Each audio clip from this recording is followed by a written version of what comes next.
Welcome sa ating Yamiga Kitchen. Ang ating recipe ngayon or lulutuin ay bupis na manok or chicken bupis. So, umpisa na natin ang ating pagluluto. Kailangan natin ng 3 kutsarang mantika, 3 siling labuyo, igisa natin ng konti, then idagdag natin ang ating luya, ang sibuyas, and then, igisa natin hanggang sa mag-aroma siya.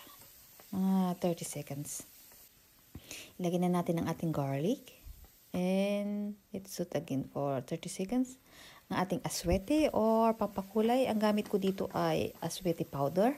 Tinunaw ko lang siya sa mainit na tubig. Ngayon, ilagay na natin ang ating puso ng manok. Ang ating balon-balunan ng manok. Isang malaking kamatis. Yan. And then, haluin lang natin siya. So, gisa natin siya ng 2 minuto hanggang sa masangkot siya ang ating kamatis. Ilagay na natin ang ating patis. Haluin lang natin. And then, ilalagay na rin natin ang ating soy sauce. Yan. Ganyan lang, guys. Madali lang itong lutuin. So, step by step. Ilagay na natin ang dahon ng laurel, ang ating suka, at ang ating chicken broth or chicken stock. Or pwede rin kayong gumamit ng water or tubig lang. Then, isisimmer natin siya for about 1 minute. Ngayon, ilalagay na natin ang ating carrots, ang ating labanos. Haluin lang natin. Ganyan. Then, ilalagay na natin ang ating bell pepper. So, ang gamit ko dito ay red at saka green.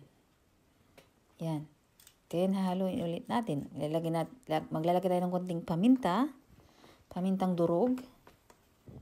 Haluin lang natin and then tatakpan natin. And, hayaan natin siyang maluto ng 3 to 5 minutes.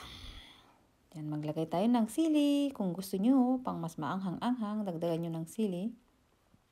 Ayan. Luto na ang ating bupis na manok. So, i-ready na natin ang ating jasmine rice. So, wow, sarap.